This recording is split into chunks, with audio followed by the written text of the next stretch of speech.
Chief Emeka Obi, a widowed farmer, welcomed a family building a mud house, without imagining what would happen. Emeka didn't leave his compound that morning intending to change his life. He left because his horse needed exercise, because he himself hadn't crossed the main gate of the farm in 3 days, and because Malam Garba, his foreman, had told him the night before there was something strange at the southern boundary, something he couldn't quite explain, only saying, "Chief Emeka, I think you need to see it yourself." Emeka didn't ask him more. Malam Garba had a habit of dramatizing, of inflating catastrophes, so he mounted the dappled horse, took the dirt path that bordered the maize fields, and didn't hurry. The sun was still low when he reached the southern boundary, and there it was, a woman kneeling on the ground, mixing mud with her hands, not with a shovel, with her hands. Her arms were caked with mud up to her elbows, her hair tied back with a cloth, and she worked with such absolute concentration that she didn't even hear the horse approach. Beside her, a girl of about 7 years carried small stones in a red plastic bucket, placing them carefully in a row that already formed the base of what clearly intended to be a wall. And further back, seated on a sack, a small boy, no more than 4, flattened clods of mud with open palms, serious, convinced that his contribution was fundamental. Emeka stopped the dappled horse. He didn't speak immediately, he observed, because what was before him was not an invasion like the ones he knew. It wasn't a group of men arriving at night, planting stakes, bringing forged papers and shady lawyers. What was before him was a woman and 2 children, building a mud house on his land, in broad daylight, hiding from no one. It was the girl who saw him. First, she looked up, regarded him without any particular fear, and then tugged her mother's sleeve. "Mama, there's a man." The woman raised her head. Her eyes were dark and direct. There was no fear in them either, or if there was, it was buried beneath something else. Determination, perhaps, or pure exhaustion that wasn't apparent. She stood up slowly, wiped her hands on her apron, though that didn't help much, and looked him straight on. "Good morning," she said. Emeka took a moment to respond. He had spent 2 years speaking to few people. Silence had become his habit. "What are you doing here?" he asked at last. His voice came out harsher than he intended, not from anger, but from lack of use. "Building," the woman replied as if it were the most obvious answer in the world. "On my land." "Yes," she said. "I know." There was a silence. The boy continued flattening mud, unconcerned by the conversation. The girl, however, watched Emeka with that meticulous attention children have, having learned to read adults to discern danger. "What are your names?" Emeka asked. "Ngozi Okoro." "And where did Ngozi Okoro live before settling on someone else's land?" Something crossed the woman's face. Not shame. Something more akin to an old pain that no longer throbbed fiercely but was still there. "In Ower village," she said.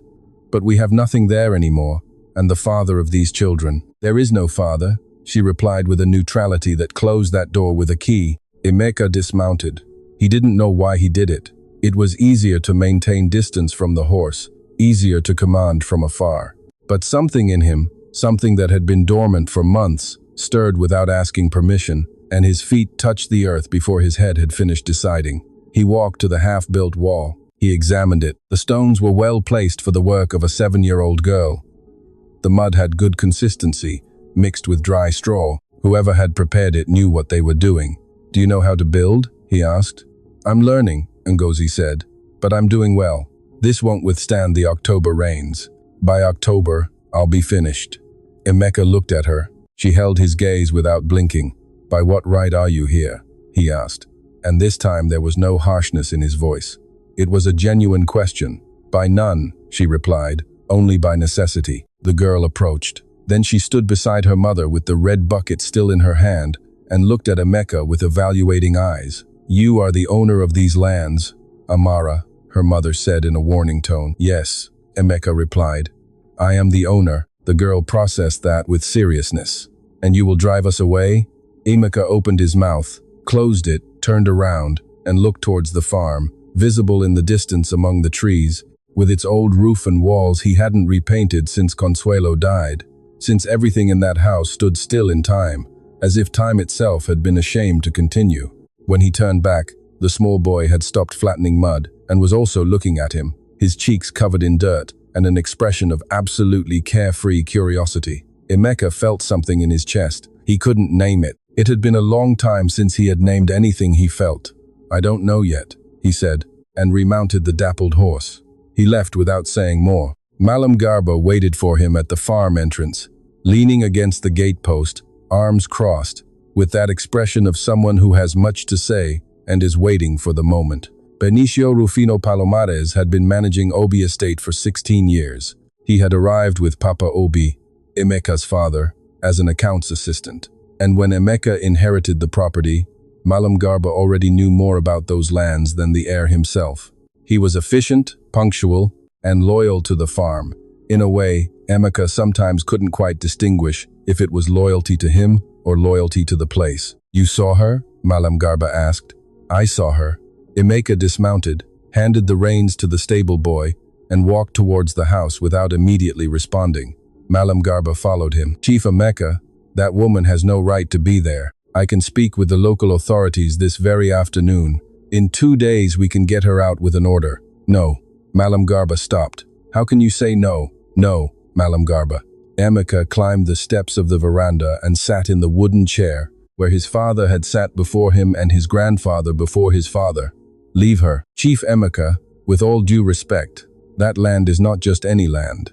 You know the southern boundary has a history. If you allow someone to settle there, you will open a door that will be very difficult to close." Emeka looked at him. "What history?" Malam Garba opened his mouth, closed it, lowered his gaze slightly. "Nothing worth bringing up now. Then don't talk to me about doors I don't know about." Emeka stood up. "The woman stays for now." He entered the house and closed the door. That night, Emeka didn't sleep well. It wasn't the first time. Since Consuelo died, 2 years and 4 months ago, sleep had become an uncomfortable territory. The bed was too big, the house too silent, and his own head too noisy in the darkness. But that night, it wasn't Consuelo who kept him awake. It was the image of that girl looking at him with the red bucket. It was the boy flattening mud with his palms. It was Negozio Koro telling him, "By none, only by necessity," with that voice that didn't beg for pity but declared a fact. He got up before dawn, made coffee, and went out to the veranda to hear the farm wake up. In the distance, towards the southern boundary, he saw a small fire, just an orange ember in the darkness. Someone had slept out there in the open field with 2 children. Emeka took his cup with both hands and thought of Consuelo. He thought of how she always told him he had more heart than pride, though it took him longer to show it. He thought of how she would have reacted if she had seen that woman and those children. She wouldn't have waited 2 days to act. She probably would have already installed them in the guest room. She would be feeding them and giving him a list of things to do. He stood up, went into the kitchen, prepared more coffee, wrapped yesterday's bread and fresh cheese, took 2 blankets from the hallway cupboard, and saddled the dappled horse in the darkness. When he reached the southern boundary, the fire had almost gone out. Ngozi was awake, sitting with her knees to her chest, looking at the embers. The children slept together under a thin blanket, huddled against each other. She heard the horse and jumped to her feet with that quick reaction of someone who has learned to be alert. Emeka dismounted without saying anything, tied the dappled horse to a tree, took the blankets from his saddlebag, and placed them on the ground in front of her. Then he took out the bread and cheese and the coffee. Ngozi looked at him without speaking. He didn't speak either. She took the coffee, held it between her palms, as he had held his cup minutes before on the veranda, seeking warmth in the ceramic. After a moment, she said, "Why are you doing this?" Emeka thought of the honest answer. He thought of Consuelo. He thought of the orange fire seen from afar. He thought of the boy with cheeks full of dirt. "Because it's cold," he said at last. Ngozi nodded slowly. She accepted that. "Thank you." Emeka remounted and left without looking back. But before the horse carried him far enough, he heard the girl, who clearly hadn't been as asleep as she seemed, ask in a low voice, "Mama, will the man come back?" And he heard Ngozi's reply, calm, almost to herself, "I think so, Amara, I think so." The next morning, Emeka sent for Malam Garba. "I need you to prepare the back room of the shed," he said, "the one that faces the garden. Clean it, put a cot, a table, and the basics in it." Malam Garba stared at him. For whom? For the woman and children from the southern boundary. The silence that followed was tense. Malam Garba's jaw was clenched. and his eyes showed someone calculating how much he could say without overstepping. Chief Emeka, this is not a discussion. Malam Garba, it's an instruction. That woman, you don't know her. You don't know who she is, where she comes from, or what she's after. The same could have been said of you when you came to work for my father. That silenced Malam Garba for a moment, but only a moment. This is different. Why? Again, that pause. Again, that discomfort of someone who knows something they don't want to reveal. Because of the southern boundary. What about the southern boundary, Malam Garba? Emeka's voice dropped a tone, which anyone who knew him understood was more serious than when it rose. If there's something I should know about my own land, tell me now. Malam Garba exhaled. It's not the time. Then prepare the room. Ngozi Okoro arrived at Obi Estate that same afternoon with her 2 children and a cloth bag that was all they had in the world. Amara entered the shed room, looking at everything with her meticulous attention. She examined the cot, tested the mattress with her palm, looked out the small window that overlooked the garden. Is there an orange tree? She said. Yes, Emeka replied, who had come to greet them without quite knowing why. The oranges belong to the farm. They are from the orange tree on the farm, which is mine, so yes, we can eat the ones that fall to the ground. Emeka looked at her, 7 years old. That girl was 7 years old and already negotiated with more clarity than half the men with whom he conducted business. The ones that fall to the ground. Yes, Amara said. She nodded, satisfied with the terms. Cheek, meanwhile, spotted a toad under the cot and contemplated it with religious adoration. Mama, there's a toad, he announced. Don't touch it, Cheek. I'm just looking at it. Toads have venom. This one doesn't look venomous. Ngozi covered her eyes with one hand. Emeka, without meaning to, felt something strange stir in his chest. He didn't know if it was laughter or something more complicated. It had been so long since he felt the need to laugh that he no longer quite recognized the sensation. The toad won't hurt you, he said. It's a garden toad. It eats insects. Chaik looked triumphant. You see, Mama, he's good. The conditions Emeka set for Ngozi were simple. They could stay in the shed room.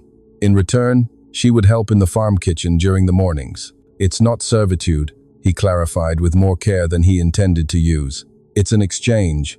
The house had been without a properly functioning kitchen for 2 years. He ate what Malam Garba had brought from the village, or what the houseboy, Eusebio, prepared, which was functional but without any flair. And if she knew how to cook, that was the deal. Ngozi listened with her arms crossed. My children can move around the farm within limits. Not to the stable without accompaniment, not to the tool shed, not to the bull paddocks. Can they go to the garden? Yes. To the maize fields? Emeka hesitated. With supervision, can they go to the village school? That question took him by surprise, not because it was unreasonable, but because he hadn't thought beyond the immediate arrangement. The village is 4 kilometers away. I know. I walked those 4 kilometers to get here. Emeka looked at her. She looked back without defiance, just with that direct clarity of hers that left little room for circumlocution. I'll take them to the village on Mondays when I go for supplies, he said at last, and I'll pick them up on Fridays. Ngozi nodded. Then, it's a deal. There was no handshake, no formal gesture, just that look between 2 adults who had learned that a given word is worth exactly what each one decides it's worth, no more, no less. The first days were strange for everyone. The Obi estate house had been silent for so long that even small sounds resonated differently. Amara's footsteps in the packed earth corridor, Cheek's endless questions, the sound of the kitchen truly functioning for the first time in a long while. Emeka discovered he could smell coffee from his room, a seemingly minimal detail that struck him in an unexpected way. Consuelo had been one to wake up early to make coffee. For 2 years, he had woken up to the silence of a dead kitchen and had learned not to miss the smell because missing it was too much. But now it was there, that aroma seeping under the door. And Emeka sat on the edge of the bed a moment longer than usual, his feet on the cold floor, letting it wash over him. It wasn't the same, it was different. It was another woman, another kitchen, another reason, but it was coffee in the morning, and that was something. Malam Garba watched everything with narrowed eyes. He didn't say much, but he watched. And Emeka noticed that he watched. He noticed it especially on the 3rd day, when Amara followed Eusebio to the chicken coop and began asking him questions about egg laying, about what they ate, about why some hens laid more than others. Eusebio, a man of few words with adults, answered the girl with unexpected patience, as if her curiosity had a disarming effect he himself didn't understand. Malam Garba saw that scene from the coop gate, and his expression was that of someone calculating risks. That afternoon, he saw Emeka in the office, where he was reviewing harvest records. "Chief Emeka, I need to speak with you. Sit." Malam Garba sat on the edge of the chair, as always, with that posture of someone ready to get up quickly. The girl was asking questions about the crops. Amara. Her name is Amara. The girl, Malam Garba, repeated deliberately. She was asking questions that are not child's questions. Emeka dropped the papers and looked at him. "What kind of questions?" She asked Eusebio what kind of soil the southern sector has, how much it produces per season, if the stream water reaches their well. There was a pause. "She's 7 years old, Malam Garba." "Yes. And she asks very specific questions for a 7-year-old. Curious children ask specific questions." Emeka picked up the papers again. "It's a good sign, not a threat. Chief Emeka, I insist. There are things about that land that you should." "Malam Garba." The voice dropped that tone again. "When you have something concrete to tell me, tell me. Insinuations are useless to me." Malam Garba stood up. At the door, he stopped. "That woman's surname," he said. "Okoro. Does it tell you anything?" Emeka frowned. "It should." But Malam Garba had already left. That night, Emeka went to the archive. It was a small room at the back of the house that his father had used to store documents, deeds, harvest records, and decades of accumulated correspondence.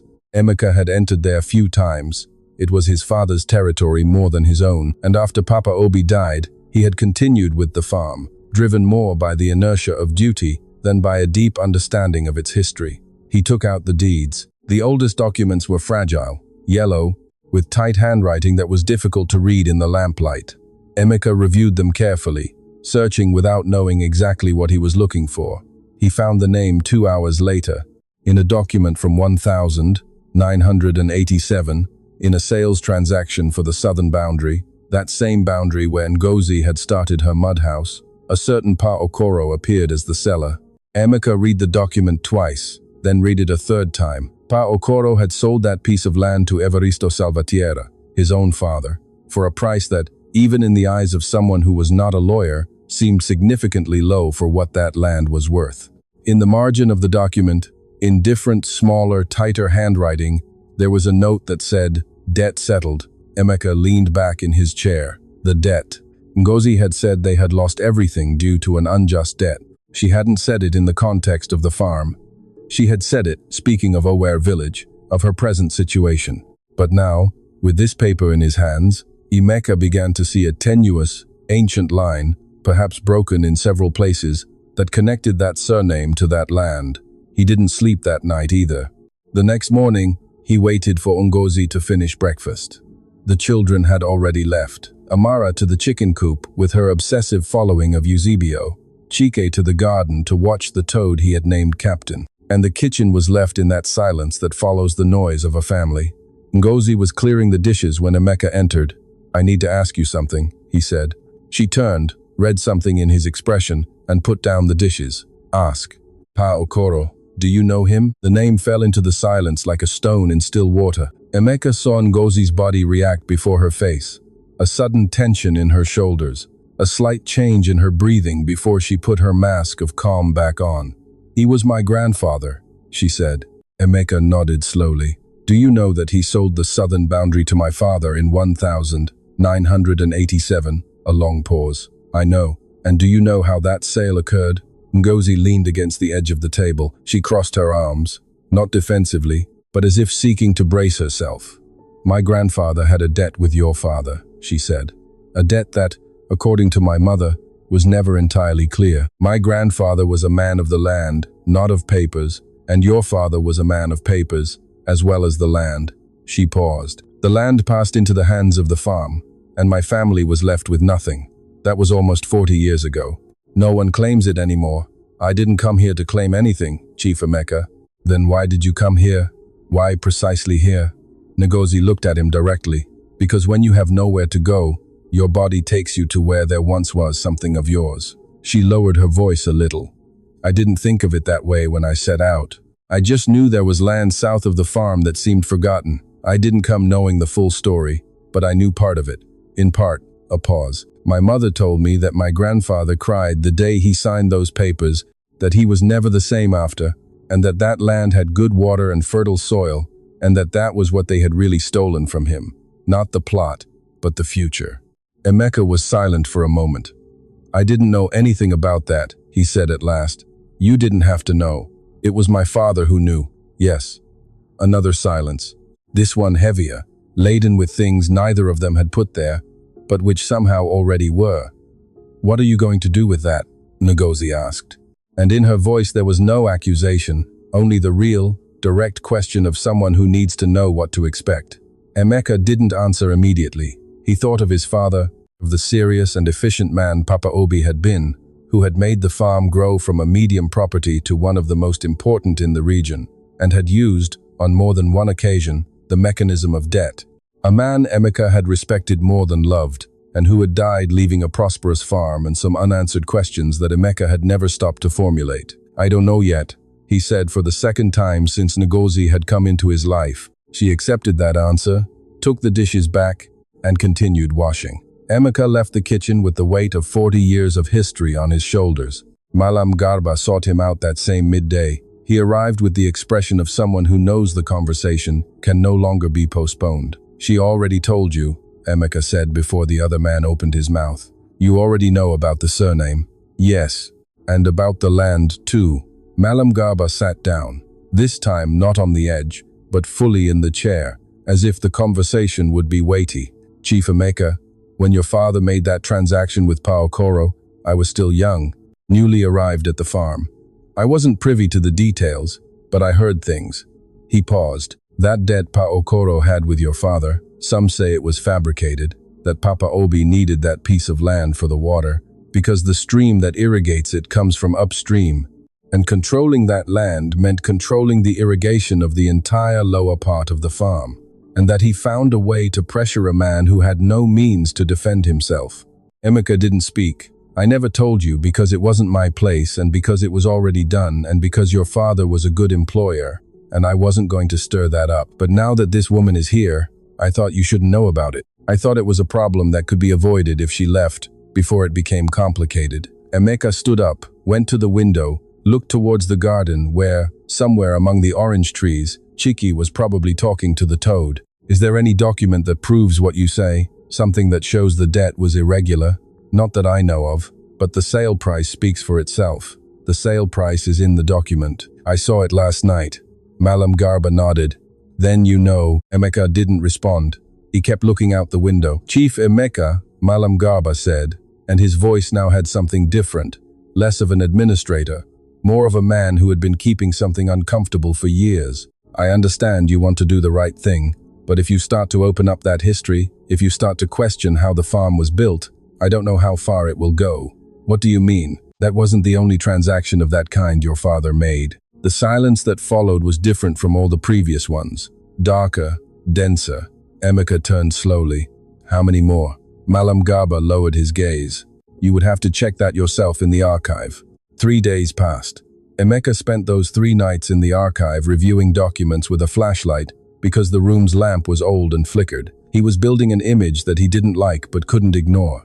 Papa Obi had been a skilled farmer. He had grown Obi Estate from a medium property to one of the most important in the region and had used the mechanism of debt on more than one occasion for that purpose. He lent to farming families in times of need, with conditions he himself drafted, with deadlines that could hardly be met. And when the deadline expired, he received land instead of money, land that always turned out to be strategic for the farm.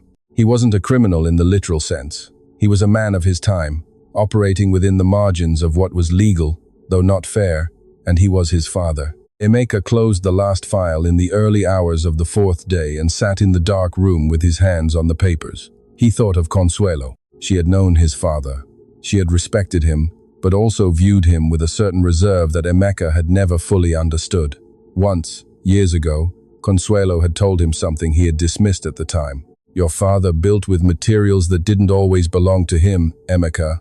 Someday you'll have to decide what to do with that. He had asked her what she meant.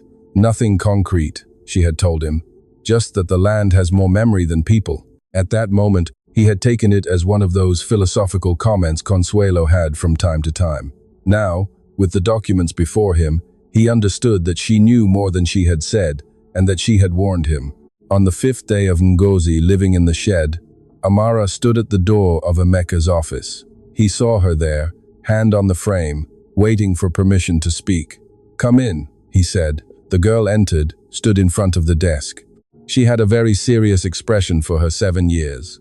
"I want to ask you something," she said. "Go on. I want to learn how to plant." Emeka looked at her.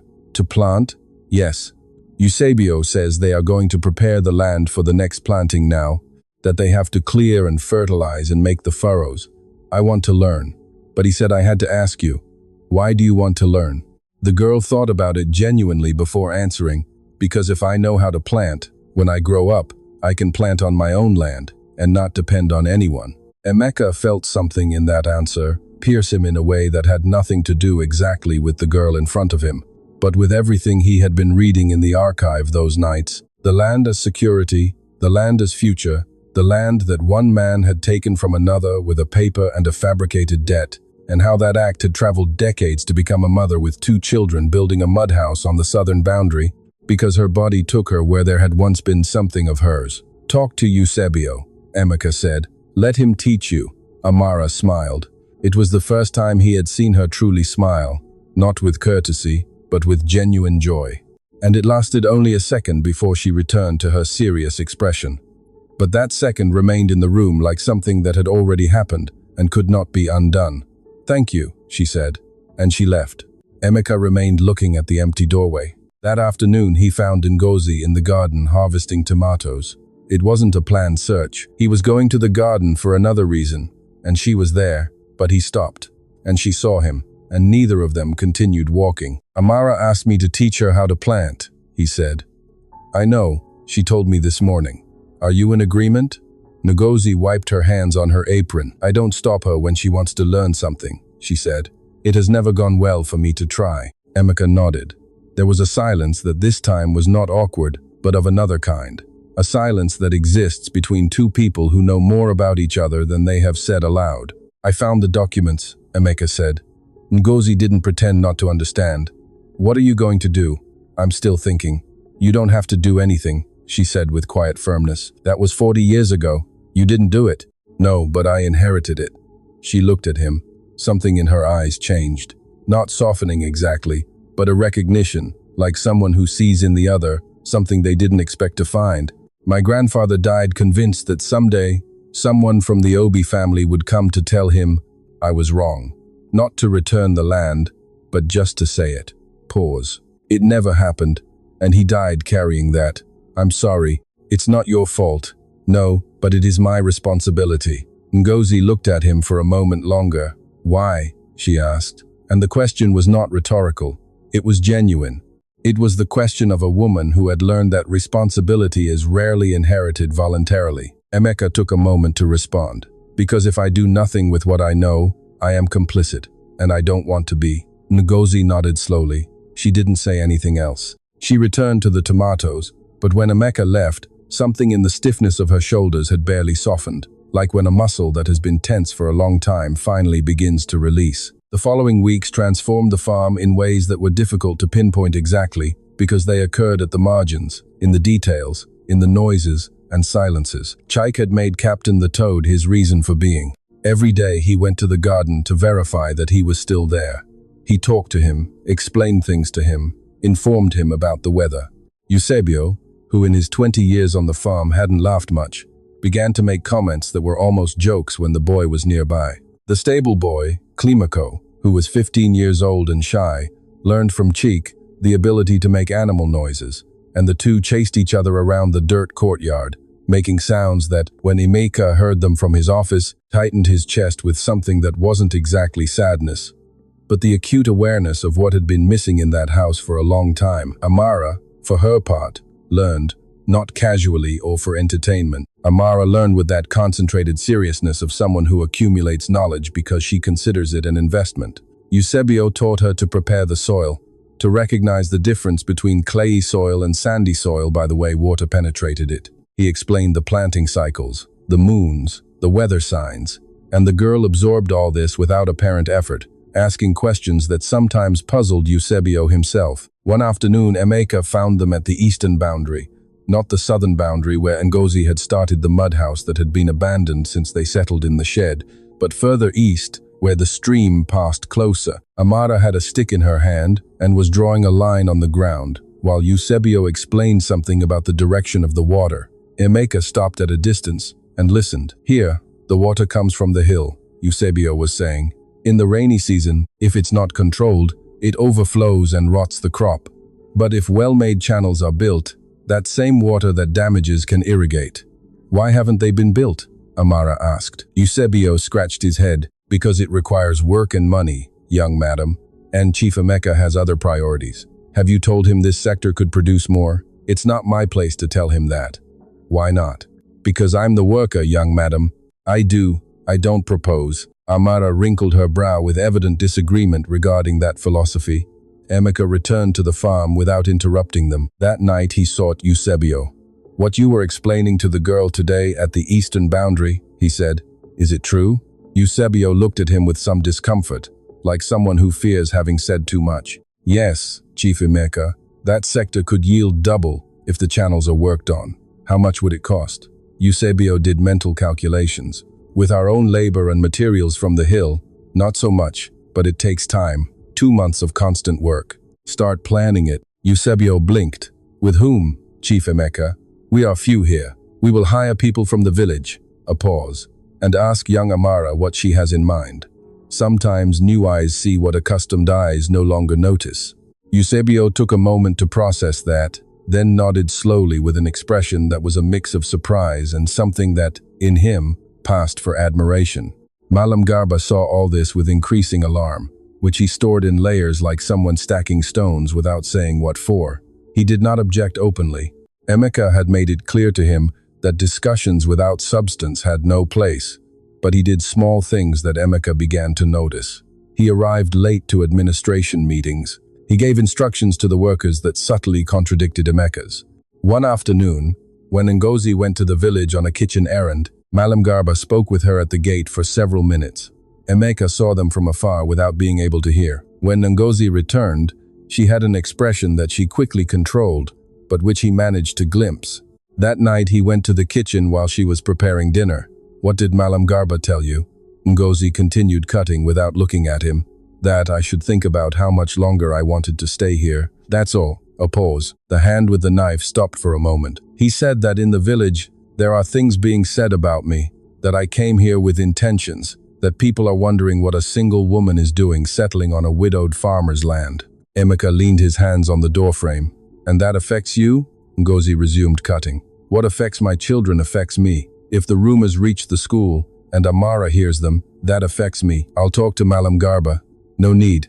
"Yes, there is a need." She looked at him. Then, in her eyes there was something that was almost a plea, though she would never have used that word. "Chief Emeka, I don't want to be a cause of problems between you and your people. I can handle what people say about me.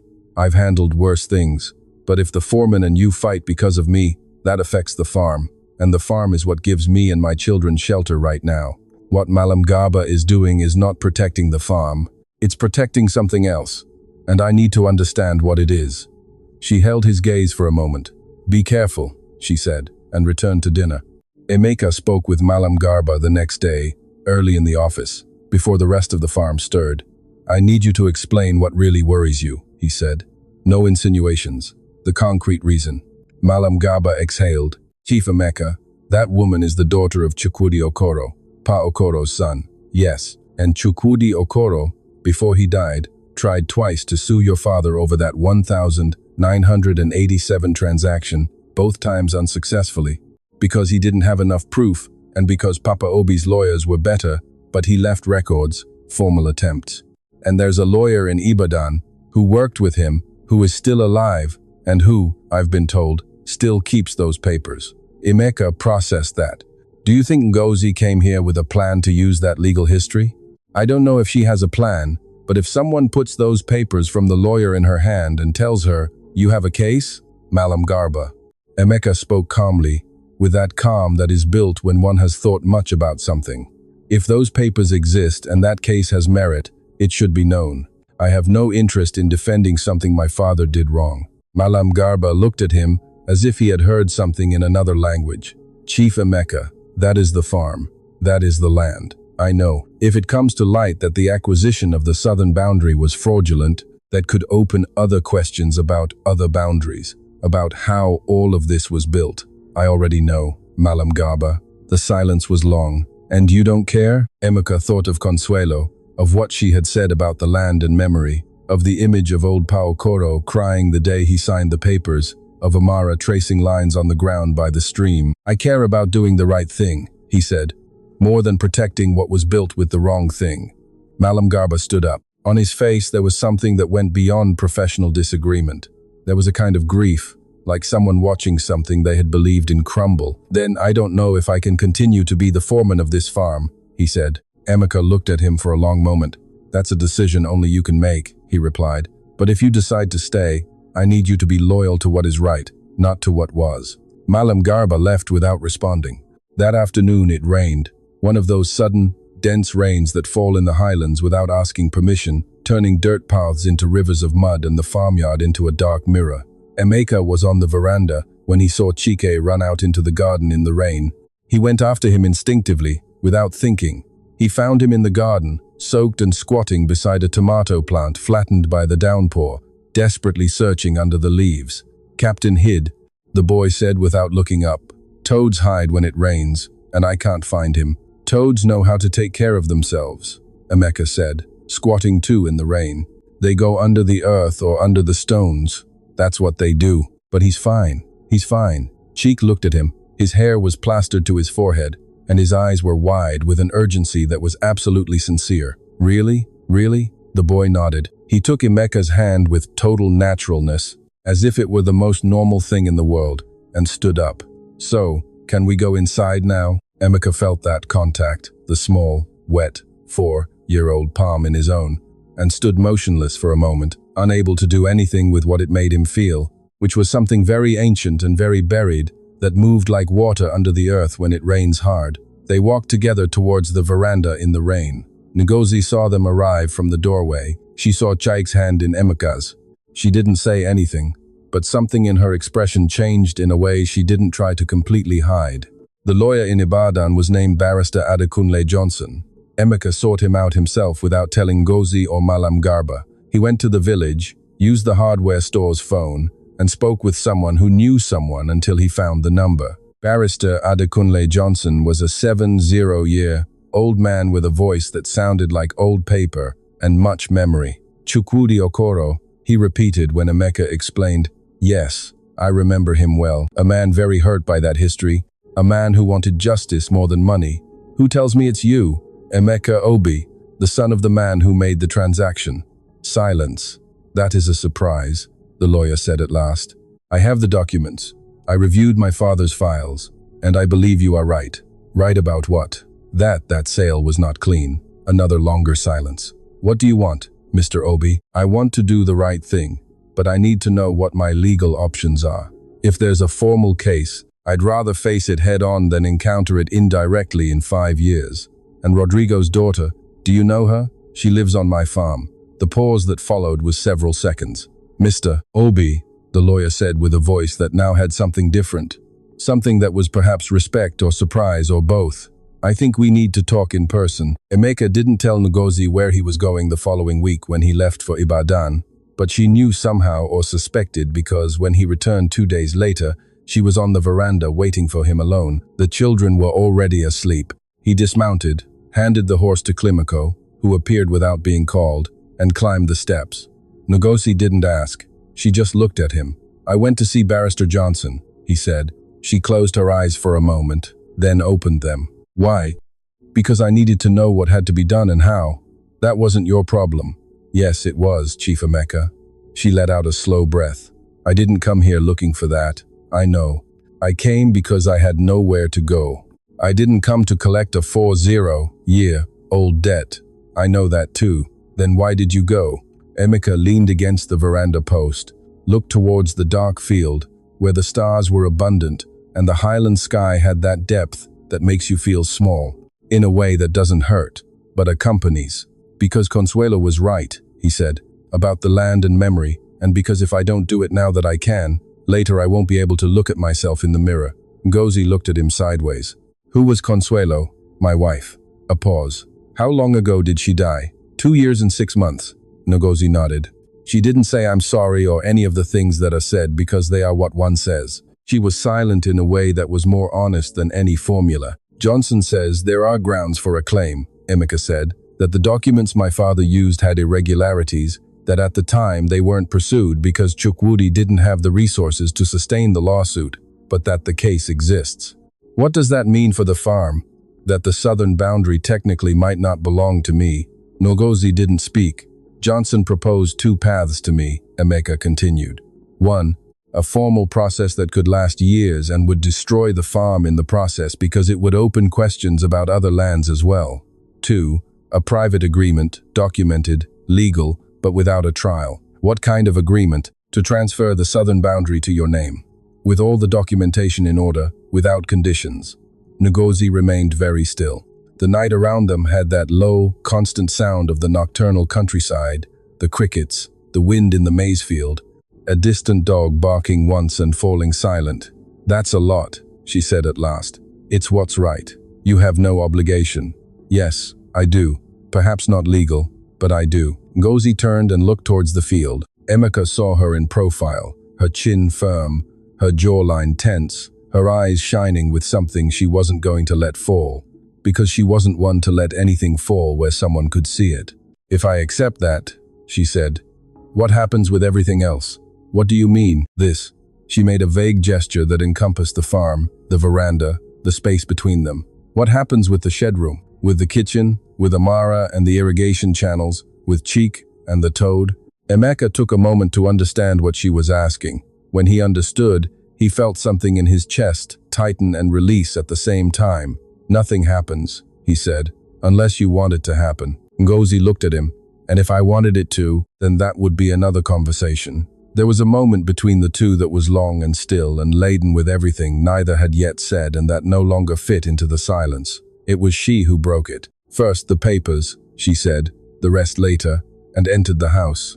Emeka stayed on the veranda a while longer, looking at the stars with something he hadn't felt in a long time, slowly moving in the place where before there had only been stillness. Malam Garba asked to speak with him the next morning.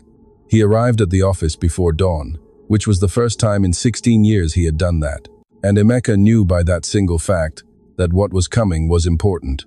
He sat opposite the desk, this time not on the edge or in the center, somewhere between the two, like a man who still doesn't know where he stands. Last night I thought a lot, he said. Tell me. I thought about Papa Obi, about how I admired him for years, about everything he taught me about the land, about the farm, about how to sustain a property. Pause. And I also thought about what I know he did, about what I kept silent, and about whether that silence made me an accomplice. Emeka didn't respond. I think so, Malam Garba said. I think I kept silent about things I shouldn't have, because it benefited me to keep silent, because this farm gave me work and security, and I protected it before the truth. Malam Garba. Let me finish. The man looked up. I'm not leaving. If you allow me, I want to stay, but I want to stay as administrator of what this farm can be, not of what it was. A pause. And I want to apologize to you, and, if you deem it appropriate, to Mrs. Nodzi as well. Emeka looked at him for a long moment. I deem it appropriate, he said. The papers took 3 weeks to be ready. Barrister Adekunle Johnson came to the farm personally to sign the transfer. He was a small, meticulous man who carried an old leather briefcase full of documents and who looked at the farm with the eyes of someone who knew its history more completely than its own inhabitants. The signing took place in the main hall of the farm. Emeka, Ngozi, Barrister Adekunle Johnson, and as witnesses, Malam Garba and Eusebio. Amara insisted on being present. Ngozi said it was no place for children. Emeka said it was. Ngozi looked at him with that expression she already recognized, that of someone about to give in without wanting it to show. Amara was present. When Ngozi signed the last document, her hands trembled slightly, not from fear, but from something deeper than fear. Emeka looked at her as she signed and thought of old Pa Okoro, who had cried the day he signed the opposite paper, the one that took away, and he thought that perhaps there was something in the world, not supernatural, not magical, simply human, that made it possible for broken things, with much time and much will, to be repaired. Barrister Adekunle Johnson put away the papers, stood up, extended his hand to Emeka. "Your father was a difficult man to understand," he said, "but you are understandable." Emeka took his hand. "Thank you." Amara, from her corner, looked at the signed document with the same concentration with which she had looked at the land of the southern boundary, as if memorizing, as if saving it forever. The months that followed changed Obi Estate in ways that were both visible and invisible at the same time. The irrigation channels on the eastern boundary were built in 6 weeks, with labor from the village and shared supervision between Eusebio and Amara, who took notes in a notebook Emeka had bought her in the village, and which already had pages filled with her tight handwriting and pencil diagrams. The southern boundary, the Okoro family's land, now legally Ngozi's, began to be worked in September, when the rains ended and the earth was moist and ready. Ngozi did it slowly, without haste, carefully choosing what to plant in that first season. She chose maize and yams, which were what her grandfather had planted there, according to her mother. There was something in that she didn't say aloud, but Emeka understood just the same. Chaik discovered that Captain was actually a female, when one October morning, a perplexing number of small toads appeared in the garden. This generated a philosophical crisis in the 4-year-old that lasted approximately a day and a half before he decided that having many toads was better than having one, and that all of them would be part of what he called Captain's Army. Eusebio said nothing about the toad army, but one afternoon Emeka found him placing a flat stone next to the root of the orange tree, which was exactly the kind of shelter a toad needs. And when Emeka asked him what he was doing, Eusebio replied, "Nothing," and kept walking. Malam Garba changed, not suddenly or obviously, but he changed. He began to give credit where he had previously withheld it. When Eusebio had an idea about crop rotation, Malam Garba brought it to the administration meeting as Eusebio's proposal. When Amara pointed out an irregularity in the production records that no one had noticed, Malam Garba mentioned it to Emeka with something that sounded awkwardly like borrowed pride. One afternoon, Emeka found him in the courtyard talking to Cheek. It wasn't an administrator-to-tenant-son conversation. It was a man-to-boy conversation, with that asymmetrical seriousness that these conversations have when the adult takes the child seriously. Chaik was explaining the differences between the different toads in the army to him. The conversation that Emeka and Ngozi had left for after the paperwork. It happened one November night on the veranda, after the children had gone to sleep. It wasn't planned. It was the most natural thing in the world, which is exactly how important conversations happen. Emeka was in his father's wooden chair, and Ngozi was sitting on the step, a cup in her hands, looking at the dark field. "Are you planning to stay?" he asked. "On the southern boundary, I have my land now," she said. "I have reasons to stay. I didn't ask you that." Ngozi looked at him sideways. "Then what did you ask me?" "I asked if you plan to stay." She rotated the cup in her hands. "You are a widower," she said. "I have 2 children. I know them. Amara will want to manage this farm when she grows up. I know, and she'll do it better than me." Ngozi smiled. Not the fleeting second of the first time, but a real smile, with duration, with her whole face. It was the first time he had seen her truly laugh, and Emeka remained looking at her for a moment longer than strictly necessary. "It scares me," she said, lowering her voice. "What scares you?" "That I care." Emeka nodded. "Me too," he said. "It's been a long time since anything mattered to me like this. It's uncomfortable." "Yes, but it's good." Ngozi looked at him for a moment. "Yes," she said, "it's good." The night field had its noises, the crickets, the wind, some animal in the darkness, and the 2 of them on the veranda with just the right distance between them, which was no longer quite distance. "Then I'll stay," Ngozi said. "Good," Emeka said. It was enough. The December harvest was the best in 5 years. The irrigation channels on the eastern boundary worked exactly as Amara had foreseen in her notebook diagrams. The water that once overflowed and destroyed now ran channeled and productive. Eusebio spent that whole week with an expression that, in him, was the closest thing to euphoria. The southern boundary, Ngozi's land, Pa Okoro's land, who had cried, and Chukwudi Okoro's, who had tried to recover it, and Ngozi's, who had arrived with nothing and built with her hands, yielded a small harvest, as was to be expected in the first season. But it yielded. The earth, which had been still for too long, responded with what it had. Ngozi harvested the first yams with Amara and Cheek, the three of them kneeling on the earth, digging out the tubers with their hands. Emeka watched them from afar and did not approach. Some things don't need witnesses. They only deserve the space to happen. In January, Barrister Adekunle Johnson called them with news no one fully expected.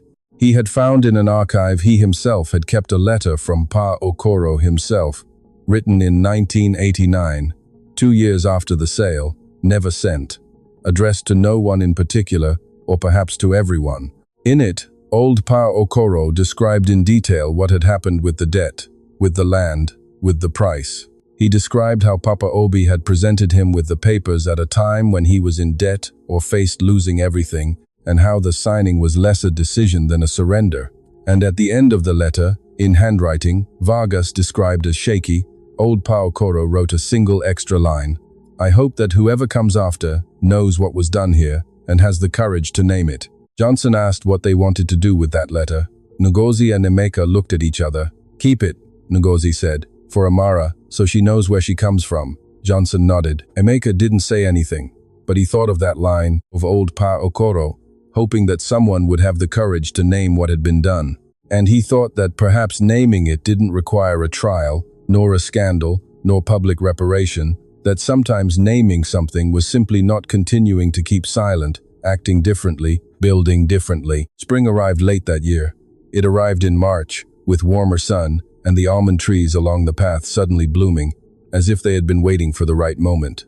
Amara turned 8 inches March. Ngozi made her a cake in the farm kitchen. The first cake that kitchen had produced in no one knew how many years. And Eusebio brought flowers from the garden, and Climacco learned at the last moment to make a trumpet sound with his mouth for the birthday song. Malam Garba arrived with a book on cultivation he had ordered from the village, and which Amara received with the same expression of concentrated happiness, with which she received everything of value. Jike arrived at the celebration with Captain in his hands. "I brought her because she's your friend," he explained, with absolute conviction. No one disputed that. On a May afternoon, Emeka went to the southern boundary, alone on horseback, as he had gone that first morning when he saw a woman kneeling in the mud mixing with her hands. The place was different now. The maize plants were already grown and green, the furrows well traced. To one side, the small mud structure Ngozi had started and never finished was still there, half-built, with its stones carefully placed by a 7-year-old girl who was now 8 and dreamed of irrigation channels. He dismounted, walked to the unfinished wall, and placed his hand on the hardened mud. He thought of everything that had happened since that morning, of Ngozi saying, "By none, only by necessity," of Cheek with cheeks full of dirt, looking at him without fear, of Amara negotiating the fallen oranges, of Malam Garba placing a flat stone for the toe, of Consuelo, who had known everything before him and had told him in her own way, and who perhaps from where she was could see that he had listened, even if it took him a long time. And he thought of old Pa Okoro, of that man who had signed a paper he didn't want to sign and had cried and hoped that someone, at some point, would name what had been done. "Here I am," Emeka thought, "late, but here." He heard footsteps in the maize field. Ngozi appeared among the plants with the red plastic bucket, the same one Amara had carried that first day, rescued and reused, full of tender corn cobs. She stopped when she saw him. "What are you doing here?" she asked. "I came to see the harvest." She looked at him with that direct gaze of hers, and in it was everything they hadn't yet said aloud, everything that no longer needed to be said, because it was visible in other ways. In the kitchen, on the veranda at night, in Cheek's hand, in the rain, in the signed papers, in the channels that ran well. "Do you see it?" she said. "I see it." Ngozi looked at her plants. That real smile, the one with her whole face, appeared again. "My grandfather was right," she said. "It was good land." "Yes," Emeka said.